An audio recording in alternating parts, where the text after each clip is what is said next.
2018 সালের নির্বাচনের কুশীলবদের নথিপত্র তলব। 2018 সালের নির্বাচন নিয়ে আদালতের প্রশ্নে যা বললেন নুরুল হুদা। জানাবো হামলায় এবার কৌশলগত পরিবর্তন ইরানের, আরও দিশেহারা ইসরায়েল। আমি আর ডামি ভোটের রূপকার আওয়াল কমিশন। এবং সর্বশেষ জানাবো রাজনীতি করতে চাইলে শিক্ষকতা ছেড়ে দিন, বললেন শিক্ষা উপদেষ্টা। এতক্ষণ শুনছিলেন সংবাদ শিরোনাম, এবারে বিস্তারিত। তবে তার আগে অনুরোধ থাকবে আমাদের চ্যানেলটি সাবস্ক্রাইব করে বেল আইকনটি ক্লিক করুন। 2018 সালের নির্বাচন নিয়ে আদালতের প্রশ্নে যা বললেন নুরুল হুদা। আদালতের সাবেক প্রধান নির্বাচন কমিশনার KM নুরুল হুদাকে 2018 সালের প্রহসনের নির্বাচনের বিষয়ে কয়েকটি প্রশ্ন করা হয়। জবাবে নুরুল হুদা জানান, ঢাকায় বসে গ্রামাঞ্চলের নির্বাচনের খবর রাখার সুযোগ ছিল না তার। আদালতে নুরুল হুদাকে বিচারক প্রশ্ন করেন, আপনার নির্বাচনে সব ভোটাররা ভোটাধিকার প্রয়োগ করতে পেরেছেন?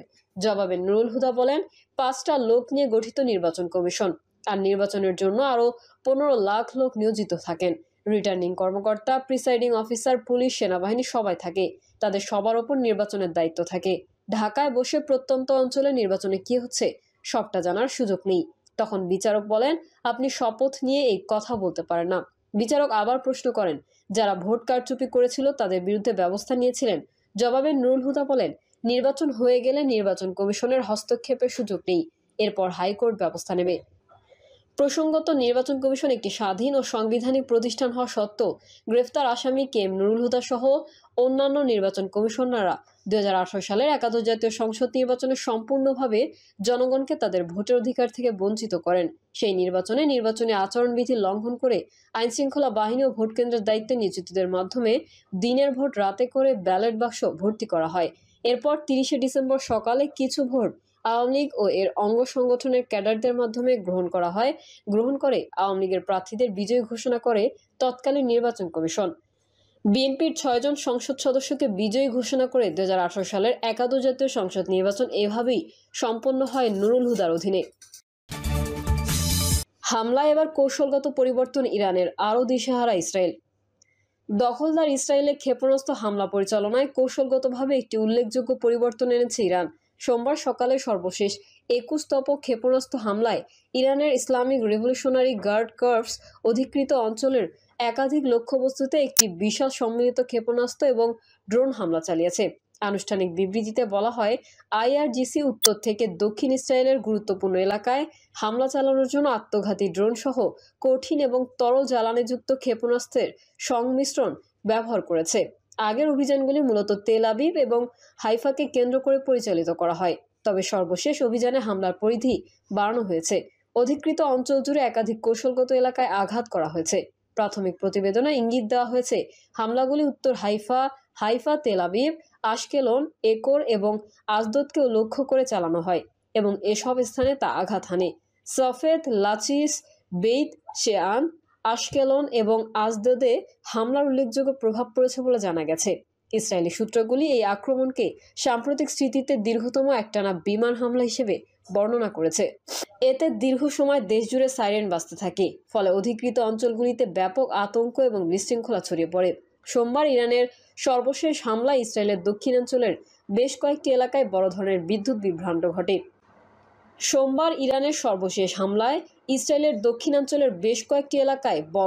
বিদ্যুৎ বিভ্রাট ঘটে।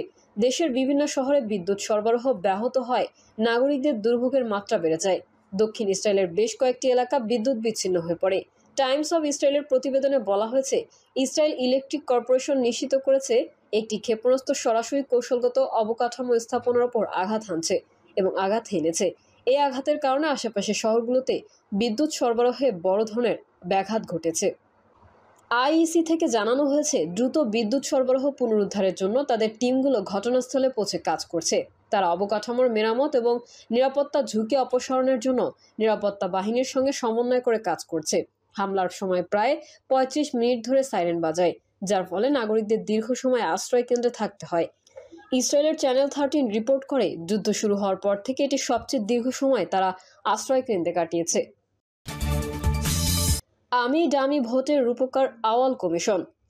রাজধানীর শেরেবাংলা নগর থানায় রোববার 2014, 2018 ও 24 সালের নির্বাচন আয়োজনকারী প্রধান নির্বাচন কমিশনার ও অন্যান্য নির্বাচন কমিশনারদের বিরুদ্ধে মামলা দায়ের করে বিএনপি। এর পরিপ্রেক্ষিতেই গতকাল রাতে গ্রেফতার করা হয় 2018 সালের নির্বাচনকালীন প্রধান নির্বাচন কমিশনার AKM নুরুল হুদাকে। বিতর্কিত 2014-2024 সালের জাতীয় সংসদ নির্বাচনের দুই প্রধান নির্বাচন কমিশনার ও নির্বাচন কমিশনারদেরও যে কোনো সময় আটক করা হতে পারে।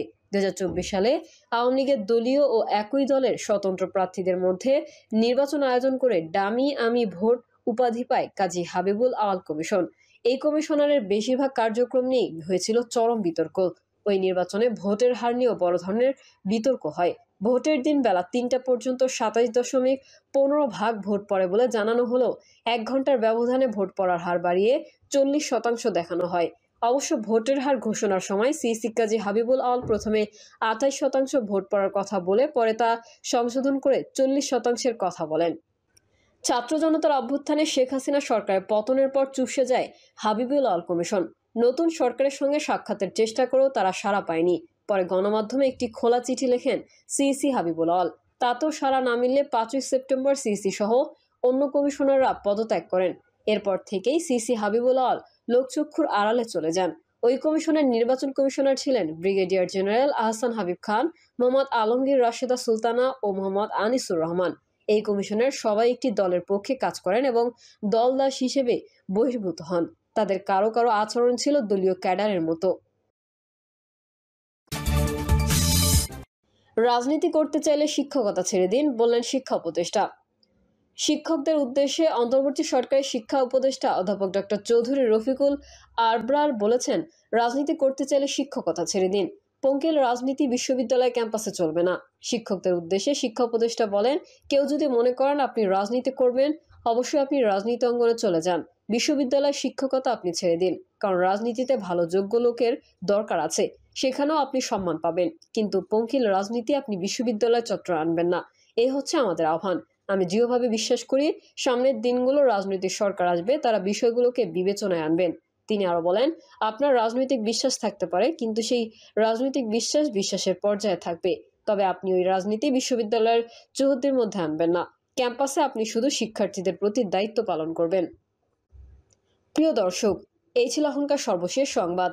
আপডেট সংবাদ পেতে চ্যানেলটি সাবস্ক্রাইব করে বেল আইকনটি ক্লিক করুন। কমেন্টে আপনার মতামত জানিয়ে আমাদের সাথেই থাকুন। ধন্যবাদ সবাইকে। আল্লাহ হাফেজ।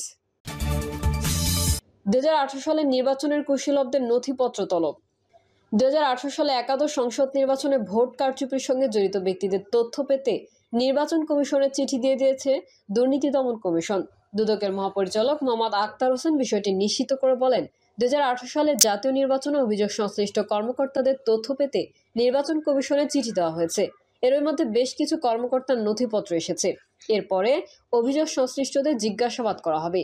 চলতি বছরের জানুয়ারি মাসে 2018 সালে একাদশ সংসদ নির্বাচনে ক্ষমতার অপব্যবহার করে দিনের ভোট রাতে করার অভিযোগ নিয়ে অনুসন্ধানের সিদ্ধান্ত নেয় সংস্থাটি। একই সঙ্গে অনুসন্ধান টিম গঠন করা হয়। অভিযোগ সূত্রে জানা যায়, 2018 সালের একাদশ জাতীয় সংসদ নির্বাচনে বিভিন্ন অনিয়ম, যেমন দিনের ভোট রাতে করা, ব্যালট জালিয়াতি, কিছু কিছু কেন্দ্রে 90% বেশি কাউন্ট দেখানো, ব্যাপক আর্থিক লেনদেন, ক্ষমতার অপব্যবহার করে প্রার্থীকে জেতানো ইত্যাদি নানা অভিযোগ বিভিন্ন মিডিয়ায় প্রকাশিত হয়েছে এবং দুদকেও কিছু অভিযোগ জমা হয়েছে।